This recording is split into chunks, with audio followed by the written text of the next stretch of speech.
तो friends, the term of microbiology is drive from two word. जो microbiology word है ये टू वर्ड से मिलकर के बना है। First is micro and second is biology, and जिसका मीनिंग होता है it means the study of life cycle. इसका मतलब जो उन जीवों की लाइफ साइकिल मतलब जीवन का अध्ययन होता है, life cycle. End of micro organism के इस कारण माइक्रोबायोलॉजी मतलब सूक्ष्म जीवों के जीवन चक्र का अध्ययन ही माइक्रोबायोलॉजी कहलाता है।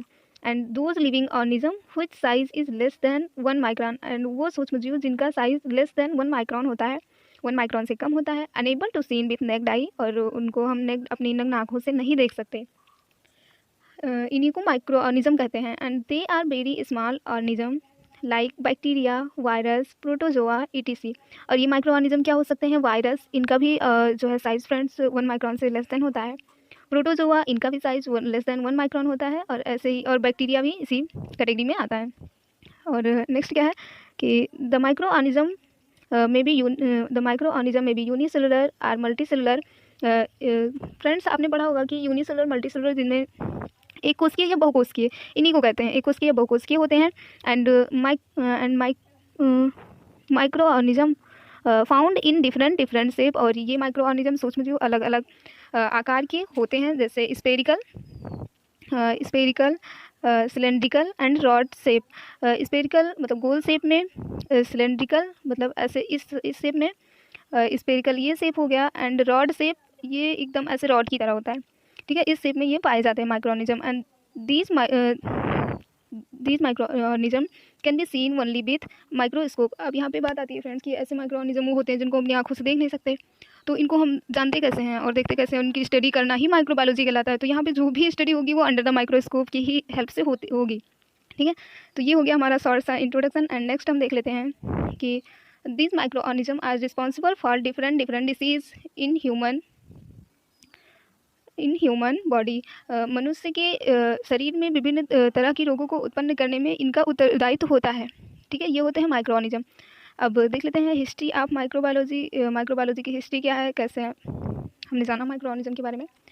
तो first time is Aristotle give the concept of living and non living organism.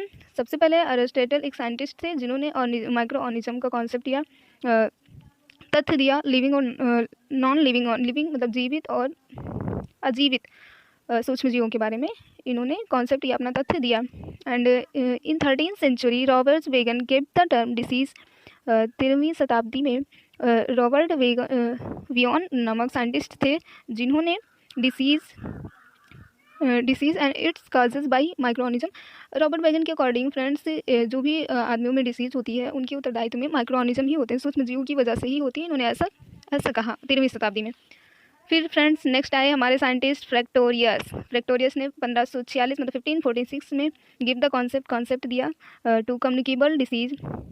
Communicable disease का मतलब संक्रामक रोग जो कि एक व्यक्ति से, जैसे ये एक व्यक्ति है और ये एक व्यक्ति, ठीक है, इसके संपर्क में आने से जो बीमारी इसको है वो बीमारी इसको हो सकती है, ठीक है। ये इन्होंने कॉन्सेप्ट दिया फ्रैक्टोरियस ने 1546 ईस्वी में कि communicable disease which is affected the healthy person who when they come in the contact with the infected person. जैसे हमने अभी बताया ना कि ये एक आदमी है, इसको बीमारी है, और ये दूसरा आदमी इसको बीमारी नहीं है, लेकिन जब ये इसके संपर्क में आएगा तो ये भी बीमार हो जाएगा, ठीक है friend.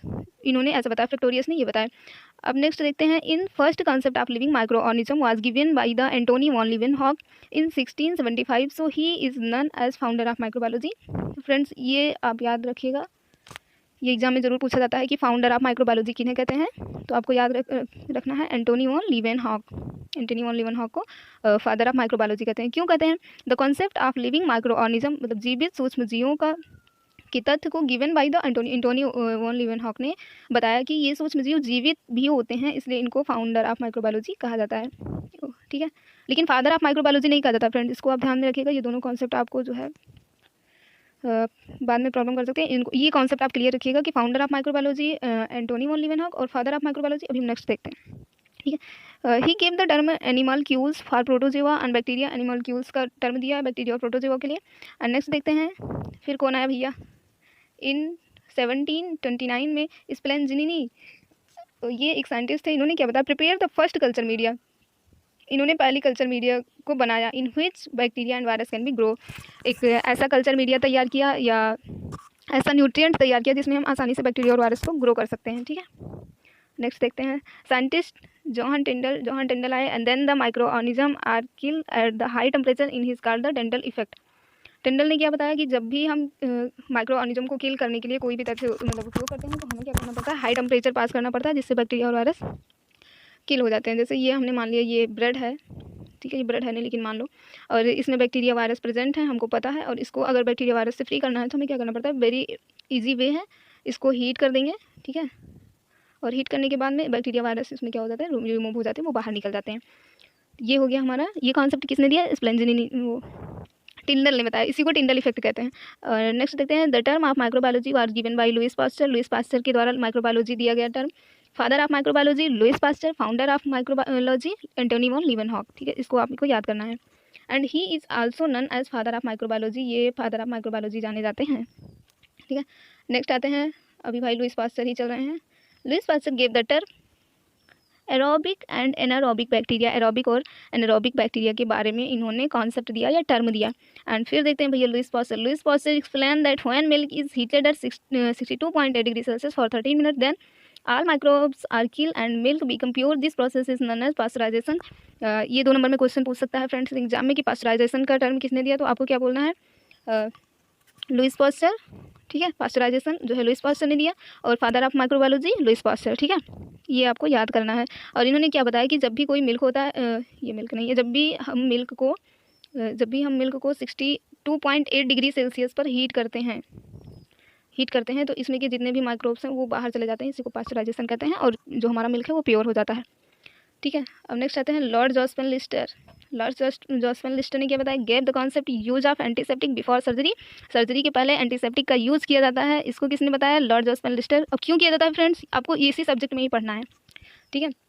He is also known as father of antiseptic surgery, father of antiseptic surgery, ये सारी चीज़ें आप फ्रेंड्स हाईलाइट करके अपने नोट्स में लिख लीजिएगा, बहुत ही इंपॉर्टेंट टर्म है ये सारे, इनको आपको याद भी रखना है और लिख भी लेना है कॉपी में। एंड नेक्स्ट आए Alexander Fleming disease, the first antibiotic penicillin from fungus Penicillium notatum, which causes isolated from tobacco leaf। tobacco leaf से इन्होंने पेंसिलियम नोटेटम